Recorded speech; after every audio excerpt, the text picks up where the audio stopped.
Adjustment, समायोजन, ठीक है।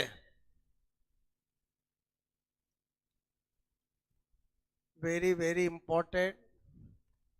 1 से 2 क्वेश्चन यहां से आते हैं। पहले ही देख लेते हैं वो कौन से कंटेंट है जो हमें पढ़ना है, ताकि हमें एक फ्रेमवर्क मिल जाए कि हमें टॉपिक कैसे स्टडी करना है। बात समझ ना? ओके। अब ये अलग तरह का टॉपिक है, ये समझने का टॉपिक है। बात समझ ना? इसमें अप्लाइड बहुत बनता है। क्लियर?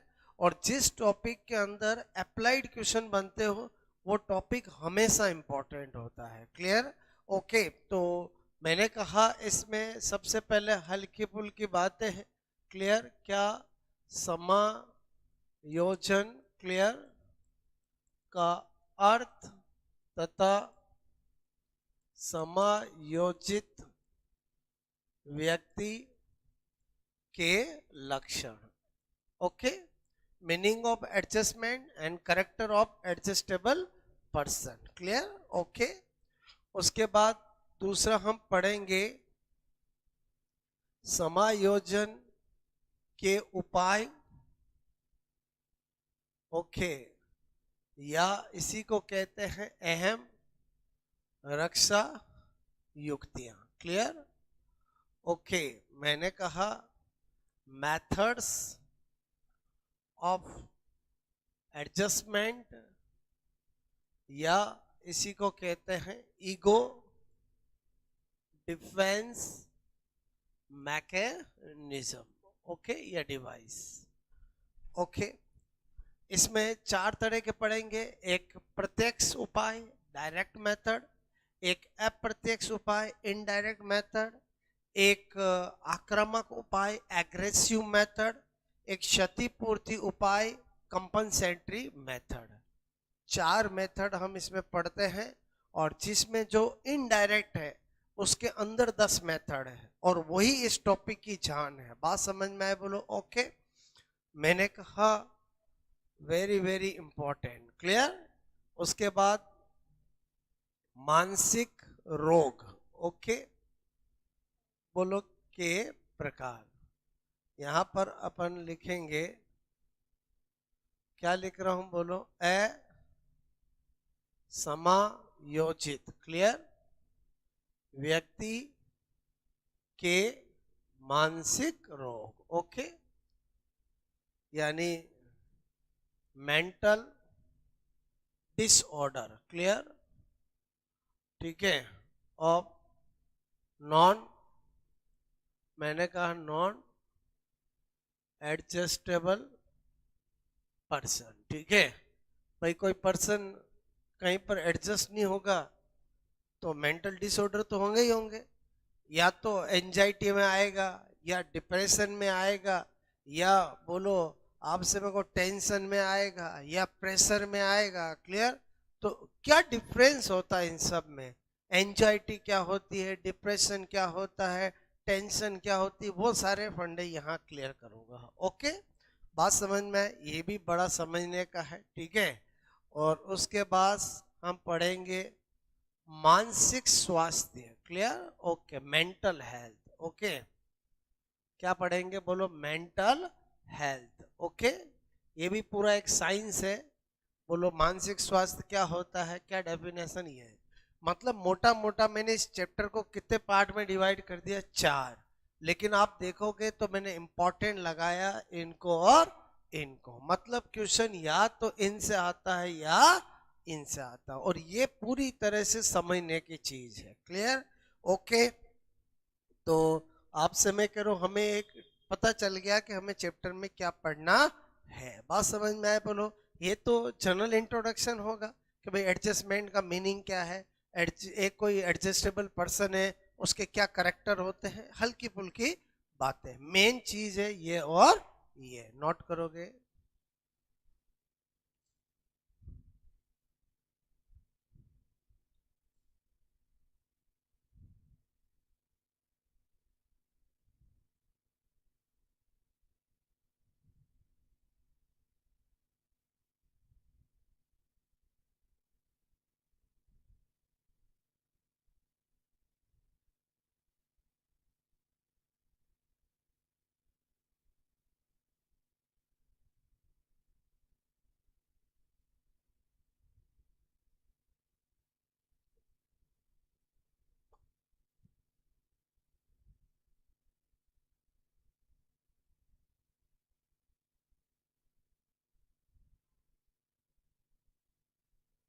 ओके।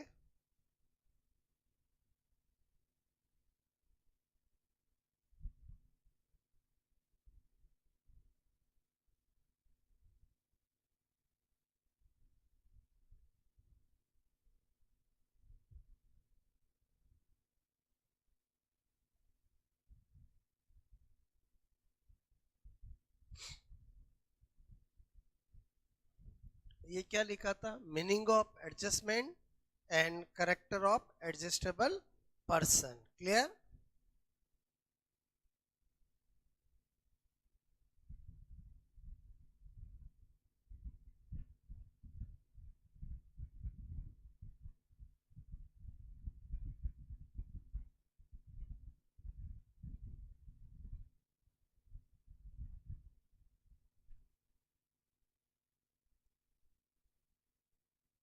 ओके, तो एक बार नोट किया बोलो आपने?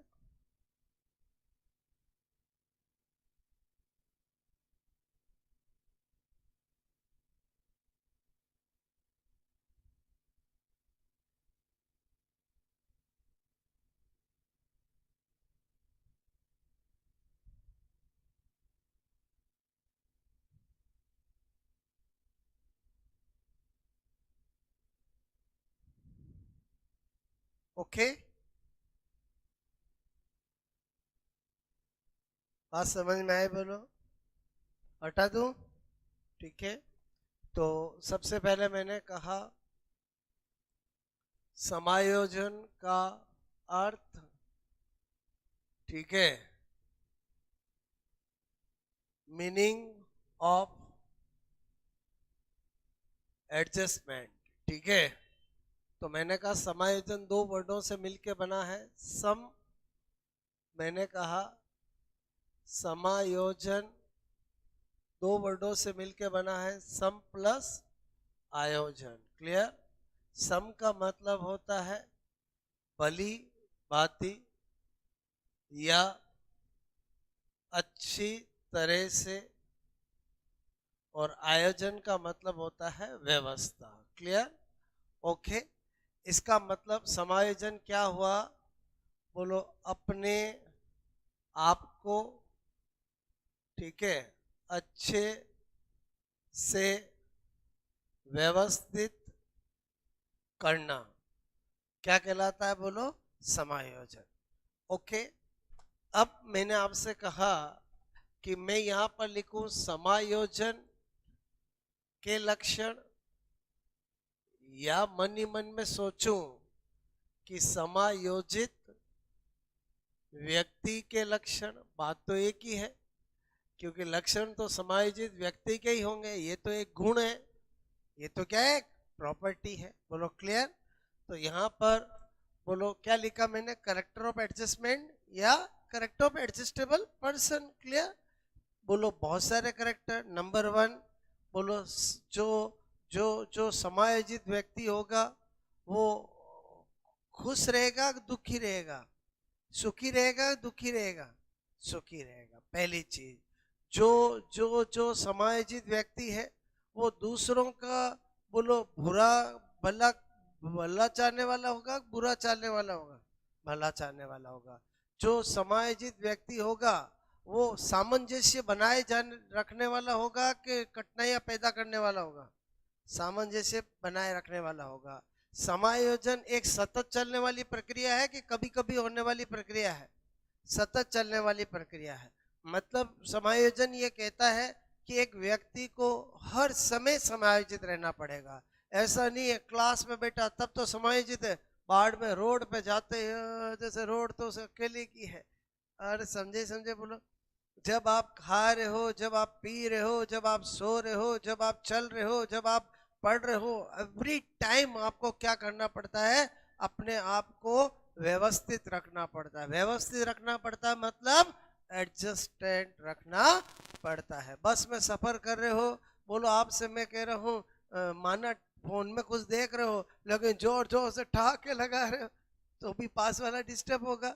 बोलो आपसे मैं करूँ सीट पे हो तो पूरा लेट ऐसे हो, बोलो पास में खड़ा है तो खड़ा है, ऐसा नहीं। बोलो बात समझ में आए बोलो? मतलब समायोजित का मतलब समझ गए? एक सतत चलने वाली प्रक्रिया है जीवन पर्यंत चलने वाली प्रक्रिया, और हर जगह सार्वभौमिक, आपको सब जगह समायोजित होना पड़ेगा तो ही आप समायोजित कहलाओगे। क्लियर? ओके, तो मेरी बात समझ में आई बोलो आपको? तो कुछ करेक्टर लिखते हैं। मैंने कहा समायोजन, समायोजित, क्लियर, समायोजित व्यक्ति, क्लियर, ओके, सुखी रहता है, ठीक है, ओके, क्योंकि वो किसी से शिकायत करेगा ही नहीं। और शिकायत कौन करता है? जो समायोजित नहीं है। जो समायोजित है वो तो शिकायत करेगा ही नहीं, वो तो एडजस्टेबल है, जहाँ एडजस्ट करना चाहो वहां एडजस्ट कर लेगा। और समझे समझे बोलो? क्लियर? मैंने कहा समायोजित व्यक्ति, क्लियर, ओके, मैंने कहा साहसी, क्लियर, और मैंने कहा क्या होगा बोलो? परिश्रमी, ठीक है, होता है, ठीक है, बोलो, क्योंकि जो मेहनती होगा वो हमेशा क्या होगा बोलो? परिश्रमी भी होगा और साहसी भी होगा। क्लियर? बहाने बहाने वो बनाएगा ही नहीं, बात समझ ना? ओके, मैंने कहा समायोजन, ठीक है, सतत, बोलो, चलने चलने वाली प्रक्रिया है, ठीक है, ओके, कैसा प्रोसेस है? सतत चलने वाली प्रक्रिया है।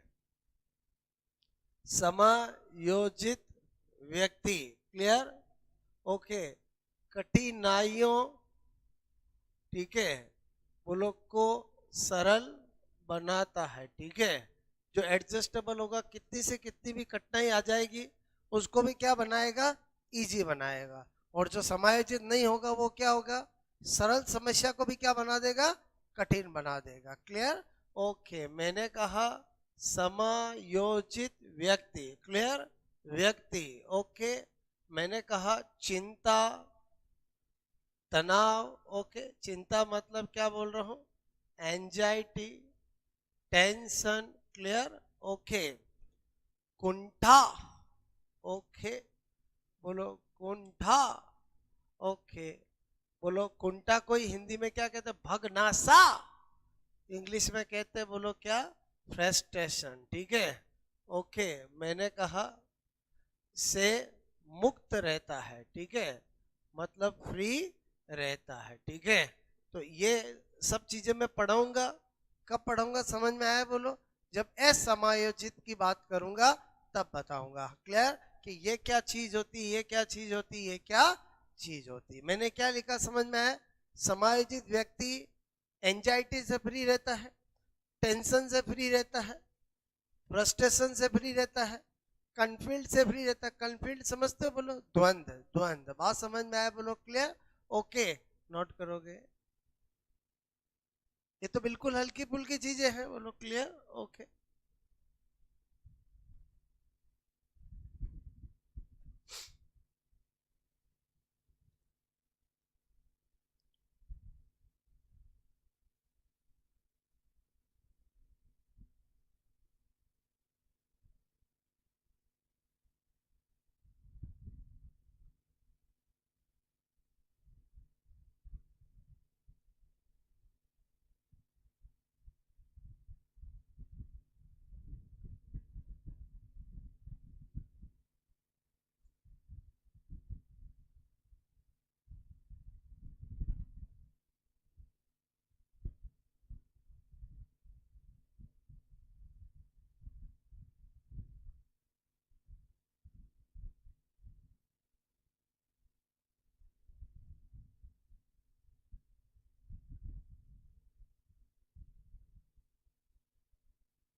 ओके,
समायोजित व्यक्ति खुद तो सुखी रहेगा और दूसरों को भी दुखी नहीं करेगा। क्लियर? आया समझ में? बोलो।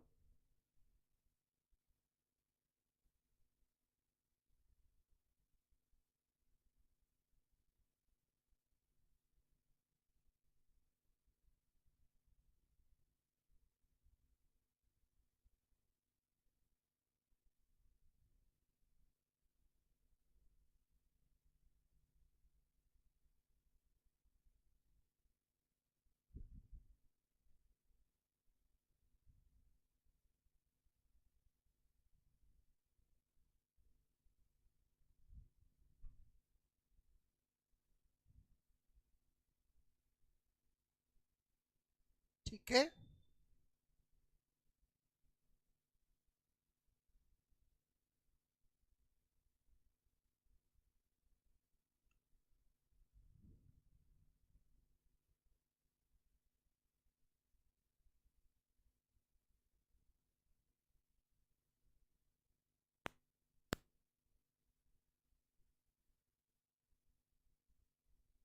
हो गया? बोलो।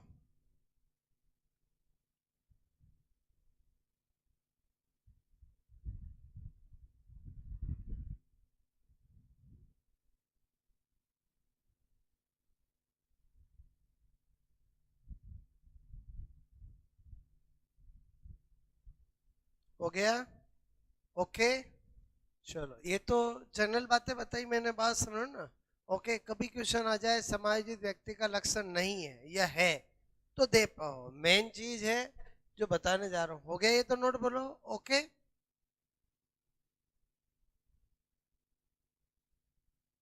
समायोजन कैसी प्रक्रिया है? सतत चलने वाली। इसका मतलब समझ गए? कैसा नहीं खाली पढ़ रहे हैं तभी एडजस्ट रहे, बाकी क्या करना, ऐसा नहीं है। लाइफ में हर जगह क्या रहना, करना पड़ेगा? एडजस्टमेंट। और जो एडजस्टमेंट नहीं करता है वो दुखी रहता है। बात समझ रहे हो ना? ओके, मैंने आपको पहले ही कहा कि साइकोलॉजी न केवल एक सब्जेक्ट है, आपको जीवन जीने की कला सिखाता है। बोलो, आपको बहुत कुछ सिखाता है। बात समझ रहे हो ना? ओके, इसीलिए जब कोई इंसान टीचर बनना चाहता है तो टीचर्स के हर एग्जाम के अंदर साइकोलॉजी आता ही आता है। क्योंकि बोलो, बिना मनोविज्ञान के, बिना शिक्षा मनोविज्ञान के एक अध्यापक की कल्पना भी नहीं की जा सकती। ये किसने कहा? स्किनर ने कहा। क्लियर? और बहुत बार ये लाइन भी एग्जाम में पूछी गई है। अब आपसे मैं क्या बताना चाह रहा हूं, मैंने कहा समायोजन के उपाय। क्लियर? ओके, मैंने लिखा यहां पर methods of adjustment. Clear? Okay. अब क्या होता है कि हम लाइफ में समायोजन को एक छोटा सा वर्ड समझते हैं, यार एडजस्ट एडजस्ट एडजस्टमेंट। अब यहाँ तो हम एक टॉपिक के रूप में पढ़ रहे हैं। बोलो, क्या पढ़ रहे हैं? एक टॉपिक के फॉर्म में पढ़ रहे हैं। तो हम इस समायोजन के बारे में सब कुछ जानेंगे। क्लियर? तो मैंने कहा कितने मेथड? 4 मेथड। क्लियर? ओके, पहले 4 मेथड कौन से है? मैंने लिखा पहला प्रत्यक्ष उपाय। क्लियर? ओके, अब नोट मत करना, इधर ध्यान देना। पहला मैंने कहा, पहले क्या पढ़ेंगे? Direct methods. क्लियर? फिर दूसरा है अप्रत्यक्ष, बोलो, उपाय या विधिया, सब एक ही बात होता है। क्लियर? In direct method. ठीक है? फिर तीसरा मैंने कहा आक्रामक उपाय। क्लियर? ओके, आक्रामक उपाय या विधिया, बोलो एग्रेसिव मेथड्स। क्लियर? और उसके बाद नंबर 4 पढ़ेंगे क्षतिपूर्ति पूरक उपाय। क्लियर? क्षतिपूरक, ओके, मैंने कहा उपाय। क्लियर? यानी कंपनसेटरी, बोलो, मेथड्स। क्लियर? ओके, अब इन 4 मेथड के अंदर जो सबसे इंपॉर्टेंट है, क्वेश्चन का खजाना है, वो है ये मेथड। क्लियर? क्योंकि इसके अंदर 10 मेथड है। बात समझ ना? ये वेरी वेरी इंपॉर्टेंट। ऐसा नहीं है कि एग्जाम में इससे क्वेश्चन नहीं पूछे गए, इससे भी पूछे गए हैं। क्लियर? इससे भी पूछे गए हैं, लेकिन इससे सबसे ज्यादा पूछे जाते हैं। क्लियर? तो आपसे मैं कह रहा हूं ये 4 मेथड में एक पहले मैं आपको बता दूं, बोलो कौन सा? प्रत्यक्ष उपाय। ओके, नाम से ही पता चल रहा है डायरेक्ट मेथड। ठीक है, देखो मेरे कहने का मतलब एक व्यक्ति को ज्यादातर समायोजन की जरूरत कब पड़ती है, जब वो असफल होता है। बात समझ में आए? जब वो क्या होता है, असफल। बात समझ में आए? तभी तो वो कोई एंजाइटी में, कोई डिप्रेशन में। असफल का मतलब खाली एग्जाम में ही असफल नहीं होता है, असफलता बहुत होती है। प्यार में असफलता, मैं क्या बोल रहा हूँ, विवाह में असफलता, एग्जाम में असफलता, किसी खेल में असफलता। अरे बोलो, समझे समझे, मतलब जनरली हम असफलता का मतलब एग्जाम से ही जोड़ते हैं, ऐसा कोई जरूरी नहीं है। बोलो बात समझ में? दोस्ती में असफलता मतलब अनसक्सेस, मतलब आपसे मैं कह रहा हूँ किसी में भी हो सकती है। क्लियर? और जब जब इंसान असफल होता है तभी वो असमायोजित या मानसिक रोग वाला बनना प्रारंभ करता है। बात समझ में? तो मेरे कहने का मतलब यहाँ पर हम समायोजन के उपाय पढ़ रहे हैं, और वो भी डायरेक्ट पढ़ रहे हैं। बोलो प्रत्यक्ष उपाय। प्रत्यक्ष उपाय क्या? नंबर वन, बोलो जो भी आपसे मैं कह रहा हूँ कठिनाई आई है, क्लियर, उसका निराकरण करना। बात समझ में? मतलब फेस टू, उसको फेस करना, कोई भी प्रॉब्लम आया उसको। क्लियर? दूसरा, बोलो असफलता का विश्लेषण करना। क्या करना? विश्लेषण। विश्लेषण समझते हो? एनालिसिस करना। और आपसे मैं कह रहा हूं, बोलो अपनी गलतियों को एक्सेप्ट करना। क्लियर? तीसरा, मार्ग बदलना। क्लियर? बोलो आपसे में ये भी प्रत्यक्ष विधि है। कोई आरएस की तैयारी कर रहा है, एक दो बार नहीं हुआ, चल कोई बात नहीं, अब मैं टीचर्स की करूंगा। बात समझ में? तो ये भी प्रत्यक्ष विधि है। ये भी क्या है? प्रत्यक्ष विधि। और किसी भी तरह का एग्जाम का फॉर्म बदलना ही छोड़, पढ़ना ही छोड़ देना, ये प्रत्यक्ष नहीं है। बोलो प्रत्यक्ष का मतलब समझ रहे हो? बोलो प्रत्यक्ष का मतलब है प्रॉब्लम को फेस करना। बात समझ में? और अगर इससे नहीं तो किसी और से, बोलो आपसे मेरे को उसको एडजस्ट करना। क्लियर? तो ये तो क्या होगा? प्रत्यक्ष विधियां। ठीक है, तो मैंने कहा यहाँ पर समस्या, क्लियर, का प्रत्यक्ष निराकरण। क्लियर? ओके, निरा निराकरण करना। ठीक है, मैंने कहा यहाँ पर असफलता, ठीक है, का विश्लेषण, बोलो करना। ठीक है, बात समझ में? देखो अभी मैं अप्रत्यक्ष पढ़ाने वाला हूँ। एस प्रत्यक्ष इनडायरेक्ट होंगे, जिसमें कोई अनसक्सेसफुल रहा, असफल रहा, तो उसका एनालिसिस नहीं करेगा, बहाने बनाएगा। मैं तो बीमार हो गया था, वरना तो एग्जाम में टॉप कर जाता। ये प्रत्यक्ष नहीं है। बात समझ में? मैं, मेरे को तो पढ़ाई अच्छा नहीं, वरना मैं तो टॉप कर जाता। ये भी क्या है? इनडायरेक्ट है। और प्रत्यक्ष और अप्रत्यक्ष में समझ रहे हो? प्रत्यक्ष में क्या होगा? इंसान उस, बोलो उस प्रॉब्लम को, असफलता को फेस करेगा। बात समझ में आए? बोलो एनालिसिस करेगा, एक्सेप्ट करेगा, अपनी गलतियों को एक्सेप्ट करेगा। क्लियर? ओके, और अगर वो चीज उसको बहुत टफ लगती है तो उसकी जगह मार्ग बदल लेगा। बात समझ में आए? ओके, ओके, तो मैंने कहा असफलता का विश्लेषण करना। क्लियर? मैंने कहा यहाँ पर मार्ग बदलना। क्लियर? ओके, मार्ग बदलने का मतलब मीनिंग समझे आप? बोलो क्लियर? मैंने कहा इससे, बोलो आपसे मैं कह रहा हूँ, ओके टीचर, बोलो बात समझ गए? और मार्ग बदलने का मतलब ये भी प्रत्यक्ष है। ये भी क्या है? प्रत्यक्ष है कि किसी ने अपना ये गोल बनाया, नहीं मिला, इसको गोल बनाया, सफल हो गया और लाइफ में एडजस्ट है। और समझे समझे? बोलो क्लियर? तो ये भी क्या है? प्रत्यक्ष है। क्लियर? ओके, और ये कर रहा था, बाद में बोलो एग्जाम फॉर्म ही नहीं भर रहा, पकड़ पकड़ के बोल रहा कहाँ इसकी तैयारी कर रहा हूँ, मैं भी बर्बाद हो गया। अरे समझे नहीं समझे? बोलो ये प्रत्यक्ष नहीं है। बात समझ रहे हो ना? बोलो ओके।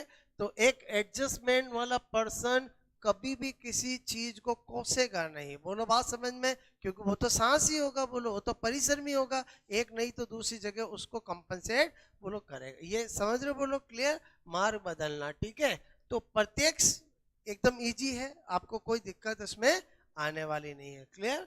बोलो ये नोट किए थे चार नाम? बोलो ठीक है।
ओके, किया नोट बोलो, ठीक है। अच्छा,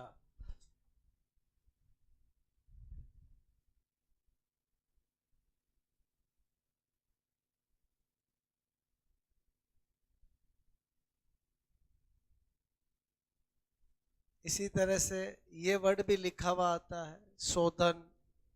क्लियर, ये भी प्रत्यक्ष है। शोधन मतलब फिल्टर करना, मेरी असक्सेस किस वजह से है, प्यूरिफिकेशन करना। और शोधन मतलब समझ रहे, बोलो क्लियर, ओके। नहीं, यहाँ पर शोधन का मतलब है फिल्टरेट करना। बोलो, आपसे मैं कह रहा हूँ, वो रिसर्च तो अनुसंधान होता है, मैं शोधन नहीं समझते हो। अरे किसी चीज को फिल्टर्ड करना, बोलो आपसे हम प्यूरिफाइफिकेशन करना, क्लियर, वो शोधन है, ठीक है। फर्स्ट है समस्या का प्रत्यक्ष निराकरण, मतलब direct problem solving, clear, direct problem solving, ठीक है, डायरेक्ट प्रॉब्लम सॉल्विंग, ठीक है।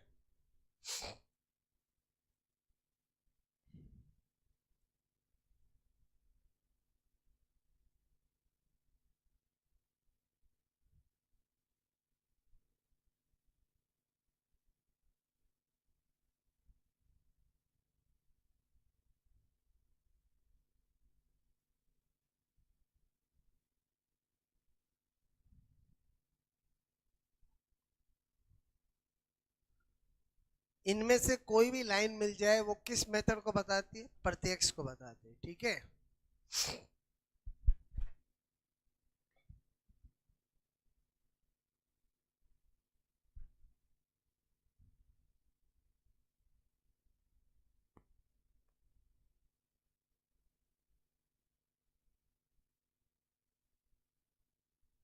ओके,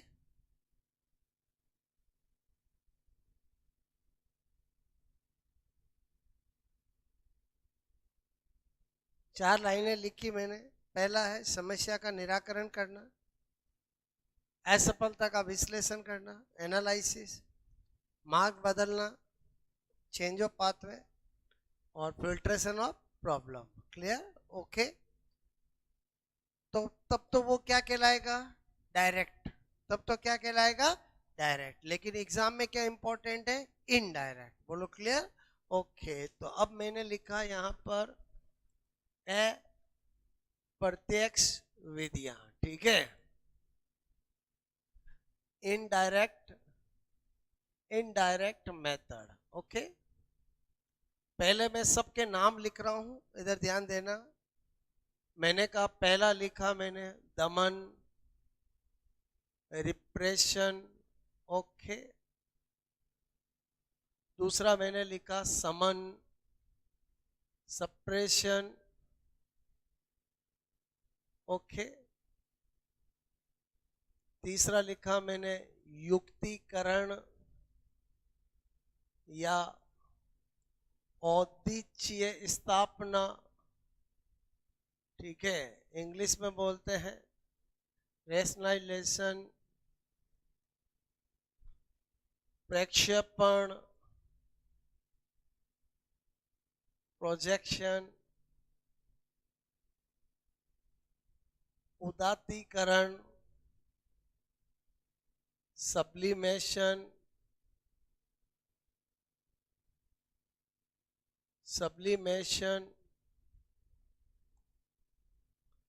उसके बाद मैंने लिखा तादात्मीकरण, आइडेंटिफिकेशन, ओके, अंतरक्षेपण, इंट्रोजक्शन,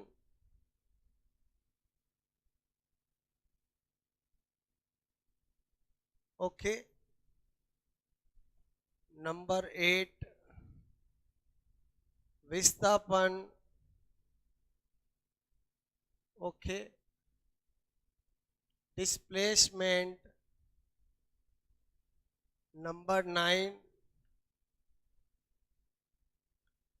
प्रतिकरण, प्रतिकरण, एंटागोनिज्म, प्रतिगमन, रिट्रैक्शन। ओके, ये 10 मेथड है एग्जाम में क्वेश्चन का खजाना। बात समझ में? अब थोड़ा इधर ध्यान देना, हर एक मेथड अपने आप में इंडिविजुअल अलग है, क्लियर? बट मैंने थोड़ा ऐसे इसलिए लिखा क्योंकि इन दो में स्टूडेंट बहुत ज्यादा कंफ्यूज होते हैं, तो इसका मतलब इन दो को कंपेरेटिवली स्टडी करना पड़ेगा। इन दो में बहुत ज्यादा कंफ्यूज होते हैं कि कब ये करना, कभी हल्का हल्का सा फर्क है, और वही फंडा हमें क्लियर करना है कि कब क्या टिक करना। ज्यादातर 99% स्टूडेंट ये सब रटते हैं। बात समझ में आए बोलो? और अगर एग्जामिनर होशियार हुआ और वो बारीकी से चीज पूछेगा, एग्जाम्पल में हल्का सा फर्क, तो अगर आपका समझा हुआ नहीं है ना, तो आप दो ऑप्शन में कंफ्यूज हो जाओगे, और इनमें ज्यादातर दो ऑप्शन में ही कंफ्यूज होते हैं स्टूडेंट, क्लियर? ओके, ये इंडिविजुअल है, ये दोनों एक दूसरे से इंटरकनेक्टेड है, तादात्म्य और अंतर से अपन, ये और ये फिर वापस कनेक्टेड है। तो मैंने कैसे लिखे समझ में आया बोलो, ताकि आपको फंडे क्लियर हो। ओके, अब मैंने ये 10 बताए, ये 10 मतलब बहुत बहुत क्वेश्चन बनते हैं, और मैं आपको ये 10 के 10 बहुत अच्छे से व्यवहारिक तरीके से कि एक्चुअली है क्या ये, वो समझेंगे हम, क्लियर? खाली किताबों में लिखी हुई मीनिंग नहीं बताऊंगा, क्योंकि वो तो सबको पता होता है। जब तक आप समझोगे नहीं दमन है क्या, समन है क्या, या सिगमंड फ्राइड ने किस रेफरेंस में ये वर्ड दिए हैं, बात समझो ना? ओके, क्योंकि मैं अभी आपको दमन और समन की परिभाषा बताऊंगा किताबों में लिखी वाली, क्लियर? पहले मैं भी बोलूंगा, हवा भी नहीं लगती क्या कहना चाह रहा है, बोलो बात समझ में?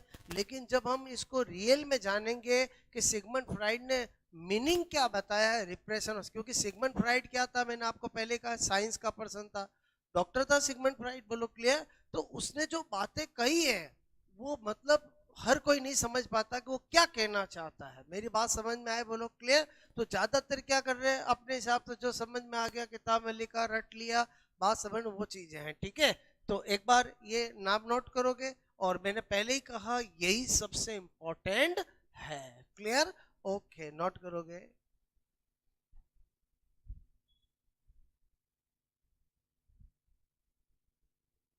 मैं इंग्लिश में क्यों बताता हूँ, समझ में आया बोलो आपको? एक बार हिंदी का नाम धोखा दे सकता है, लेकिन इंग्लिश का नाम कभी धोखा नहीं देता है, और ज्यादातर मतलब साइकोलॉजी सब हिंदी में ही ध्यान रखते हैं, बात समझ ना? ओके,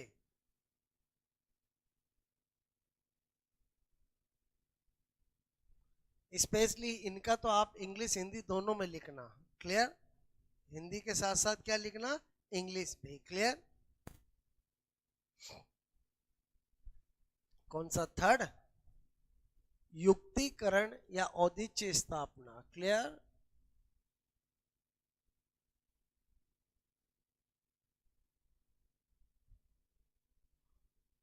ओके,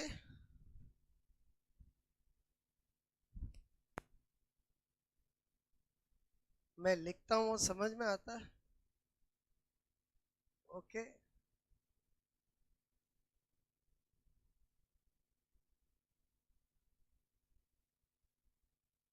थोड़े दिन दिक्कत आती है, फिर एडजस्ट होने के बाद नहीं आती है, ठीक है? एडजस्टमेंट ही पढ़ रहे हैं अपन, बात समझ ना?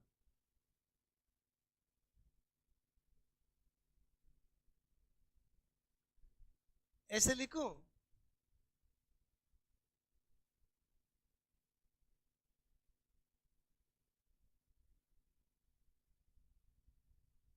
मना भी नहीं कर रहे हो?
क्या लिखा समझ में आ रहा? बोलो.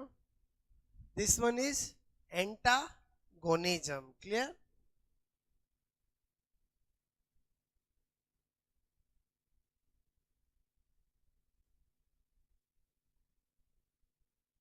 Retraction, identification, introjection. Clear? Displacement. Okay. अब ये 10 एक बार मैंने पढ़ा दिया, फिर आपको हमेशा हमेशा ध्यान रहेगा. अगर एक दो बार रिवीजन कर लिया, फिर कभी एग्जाम में भी पढ़ने की जरूरत नहीं. 4 ऑप्शन का खेल आपको समझ में आ जाएगा कि अगर मुझे कोई एग्जाम्पल दे तो मुझे 4 में क्या टिक करना वो मैं सिखा दूंगा. बोलो बात समझ में आए? बोलो कब क्या कौन सा टिक किया जाता है और किस में क्या बारीकी से फर्क है. क्लियर? तो हम सबसे पहले दो आपको मैं समझा रहा हूं, दमन और समन. क्लियर? रिप्रेशन और सप्रेशन. ठीक है, एक बार नाम नोट कर लिए. बोलो ये सारे मेथड कैसे मेथड है? डायरेक्ट के इनडायरेक्ट? इनडायरेक्ट. मैंने आपको डायरेक्ट टॉपिक में ऐसा नहीं किया कि समायोजन की विधियां और ये 10 पढ़ा दी. बोलो हमें पहले पता होना चाहिए कि 4 मेथड है: डायरेक्ट, इनडायरेक्ट, आक्रामक और क्षतिपूर्ति. क्लियर? बोलो क्षतिपूरक. फिर हमने डायरेक्ट पढ़ा, अब हम इनडायरेक्ट पढ़ रहे हैं. इनडायरेक्ट में सारे बता रहा हूँ. बोलो बात समझ. फिर एग्रेसिव पढ़ेंगे, फिर एग्रेसिव के टाइप, फिर कंपनसेटरी, फिर उसके टाइप. तब कोई जाकर आपको सारा लॉजिक क्लियर होगा कि मुझे कब क्या करना है. ठीक है?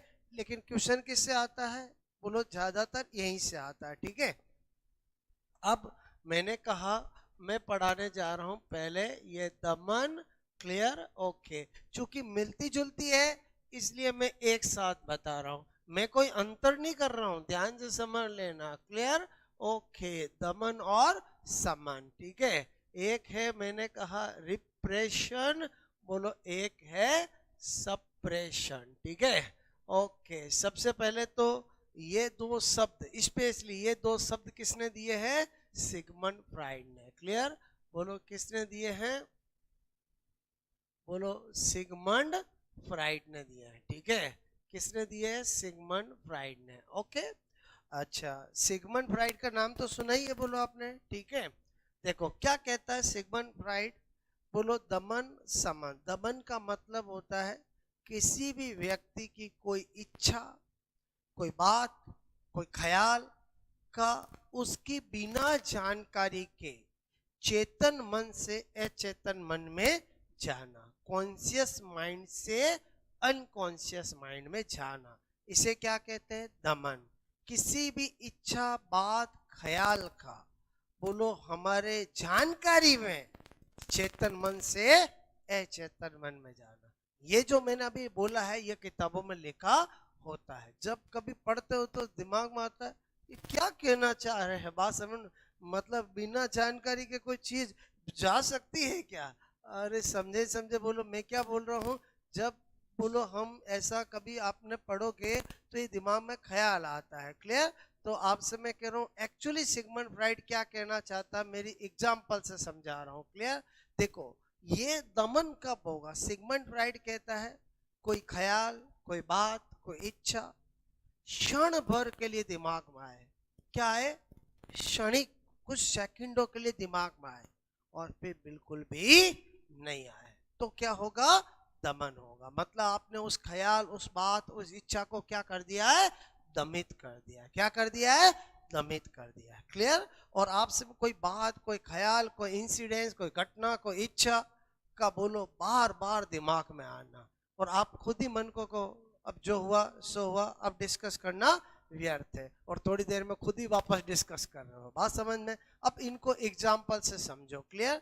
मैंने अभी जो जो अंदर की बात बताई समझ में आए कि किसी बात, किसी ख्याल, किसी इच्छा, किसी इंसिडेंस का क्षण भर के लिए दिमाग में आना फिर बिल्कुल नहीं आना, तब तो क्या होगा? दमन. और बार बार दिमाग में आएगा तो समन. क्लियर? ऐसा सिगमंड फ्राइड ने कहा है. जैसे मैंने कहा एक माता पिता के इकलौती संतान है लड़की, क्लियर, ओके, और उसने प्रण लिया कि मैं जीवन भर अपने माता पिता की सेवा करूंगी, शादी वादी प्यार व्यार कुछ नहीं करूंगी, क्लियर, ओके।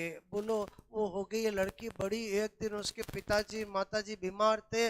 बोलो एक डॉक्टर आया घर पे, बात समझ में आया? बोलो, और डॉक्टर इलाज कर रहा है। डॉक्टर को देख के उसके मन में ख्याल आया, यार ये डॉक्टर से प्यार करूं, इसे शादी कर लूं तो सही रहेगा। फिर तुरंत आया, नहीं नहीं नहीं, मुझे तो मेरे मम्मी पापा की सेवा करनी है, क्लियर। और उसके बाद वो बात उसके दिमाग में कभी वापस नहीं आई। तो क्या कहलाएगा? दमन। दमन का मतलब समझ में आया? उसने अपनी वो इच्छा, वो बात, वो ख्याल एक क्षण भर के लिए दिमाग में आया और फिर बिल्कुल भी दिमाग में नहीं आया। इसका मतलब उसने क्या कर दिया? उसको दमित कर दिया। बात समझ में? तो दमन होगा। तो क्या होगा? दमन होगा, क्लियर। ऐसे ही मैंने कहा एक महिला है, सुबह सुबह उठी, आपसे मैं करूं, दूध वाले से झगड़ा हो गया। किससे झगड़ा हो गया? दूध वाले से। दूध कम लाया, दूध में पानी ज्यादा लाया, दूध में मच्छर था, कुछ भी कारण हो गया, बात समझ में? दूध वाले से सुबह सुबह क्या हो गया? झगड़ा हो गया, क्लियर। झगड़ा हो हुआ के खत्म हो गया, बात समझ में? नाश्ता करने बैठे, बोलो आपसे मैं करूं, फिर वही बात, दूध वाले को हटाना पड़ेगा, ये दूध वाला बहुत खराब है, झगड़ता बहुत है, क्लियर। फिर खुद ही कहेगा चलो अब छोड़ो, कोई बात नहीं, बात खत्म, क्लियर, ओके। लंच के टाइम वापस चालू हो गई, अरे समझे समझे, बोलो, क्लियर, ओके। ये दूध वाला खराब है, मैं क्या कह रहा हूँ समझ में आया? ओके, डिनर पे फिर चालू हो गए, अरे समझे मतलब किसी बात का बार बार दिमाग में आना क्या कहलाएगा? सबन। क्या कहना चाहता सिगमंड फ्राइड, समझ में आया? दमन और समन में आपसे पूछा जाए कि एक कहावत, जो हुआ सो हुआ, अब डिस्कस करना व्यर्थ है, बोलो इसमें लागू होते कि इसमें लागू होती? इसमें, अरे समन में। किसमें? बोलो सबन में। क्योंकि अगर ऐसा कोई बार बार कहेगा तो या तो बोलो जो झिल रहा है वो ऐसा कह ही देगा, बोलो, क्लियर, कि अब जो हुआ सो हुआ, अब डिस्कस करना व्यर्थ है, बात समझ में? ओके, और वो कहेगा हाँ कोई डिस्कस नहीं करेगा इस मैटर पे, बोलो बात समझ में? जानकारी के चेतन से चेतन में डाला, लेकिन थोड़ी देर में वापस रे क्या, बात समझ में आया? बोलो, क्लियर। तो होगा समन में। क्या बोल रहा हूँ, बात समझ में आए? मतलब किताबों में क्या लिखा होता है कि किसी बात, किसी ख्याल, किसी इच्छा, किसी डिजायर का हमारी बिना जानकारी के चेतन से अचेतन में जाना क्या कहलाता है? दमन। और बोलो हमारी जानकारी से चेतन में चेतन जाना समन। लेकिन मैंने अंदर की बात बताई कि सिगमंड फ्राइड क्या कहना चाहता है, दमन क्या और सबन क्या है। अब आपको कभी इन दोनों में कंफ्यूजिंग नहीं होगी कि मुझे कब दमन करना और कब सबन करना है। बहुत सारे एग्जाम्पल हो सकते हैं, क्लियर। आप अपने एग्जाम की मस्त तैयारी कर रहे थे, क्लियर, अचानक आपके दिमाग में ख्याल आया यार मैं मूवी देखने जाऊं, बात समझ में? क्या ख्याल आया? मूवी देखने जाऊं। फिर नहीं नहीं पढ़ाई करनी है, बस। फिर 2-3 महीने ख्याल ही नहीं आ रहा कि कोई मूवी जैसी चीज है, तो क्या है?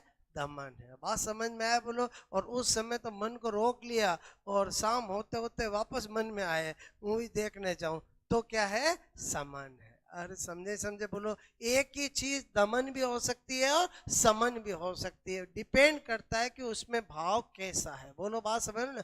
दमन समन समझ में आया? बोलो आपको, क्लियर, ओके। तो इन जितनी की जितनी ये मैंने आपको बताया, अगर इनको समझोगे व्यवहारिक तरीके तो आपको याद रहेगी और आपको एग्जाम में भी कंफ्यूजिंग नहीं होगी। खाली किताबी लैंग्वेज से रट लिया तो 4 दिन बाद वापस भूल जाते हैं, क्लियर, ओके।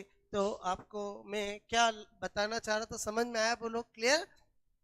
मैंने कहा किसी बात, ओके, या ख्याल या इच्छा, इच्छा मतलब डिजायर, क्लियर, ओके, का क्षण भर, ये क्षण भर का मतलब क्षणिक मतलब समझ गए? बोलो इंस्टेंटली, बोलो, क्लियर। क्षण भर के लिए, क्षण भर के लिए बोलो, मैंने कहा के लिए दिमाग में आना, क्लियर, ओके। फिर बोलो आपसे मैं करूं, फिर ठीक है, कभी ने आना, क्लियर। तो क्या होगा, दमन। बात समझ में आए, बोलो क्लियर। और मैंने कहा किसी बात या ख्याल या इच्छा, क्लियर, का बार बार दिमाग में आना, क्लियर, क्या होगा, समन, क्लियर। तो इसमें इसमें जानकारी, इसमें बोलो इच्छा या बात व्यक्ति के बिना जानकारी के चेतन से अचेतन में जाती है। देखो मैंने किताबी लैंग्वेज बाद में लिखी है और पहले रियल मीनिंग लिखा है। बात समझ में आया, बोलो क्लियर, ओके। और इसमें इसमें इच्छा या बात व्यक्ति की जानकारी में चेतन मन से अचेतन मन में जाती है, क्लियर। और मैंने कहा इसके लिए कहावत है, बोलो। मैंने कहा यहाँ पर जो हुआ, ओके, सो हुआ। अब ठीक है, डिस्कस करना व्यर्थ है, ठीक है, बोलो व्यर्थ है। ये किस में कहा जाता है, समन में, क्लियर।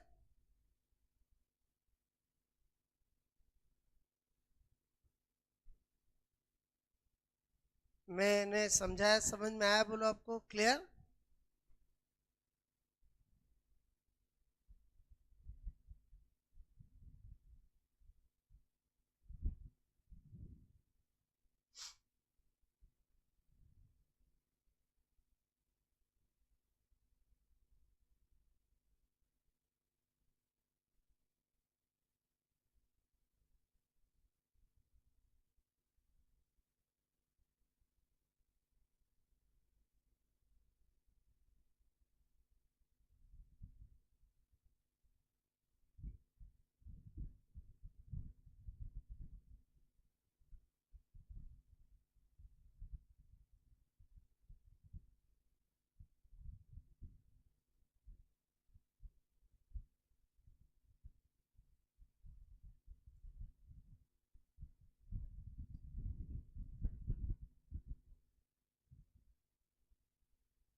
ये शब्द किसने दिए हैं, सिगमंड फ्राइड ने। क्या कहना चाहता सिगमंड फ्राइड, कब रिप्रेशन यूज होगा और कब सप्रेशन यूज होगा, क्लियर, ओके।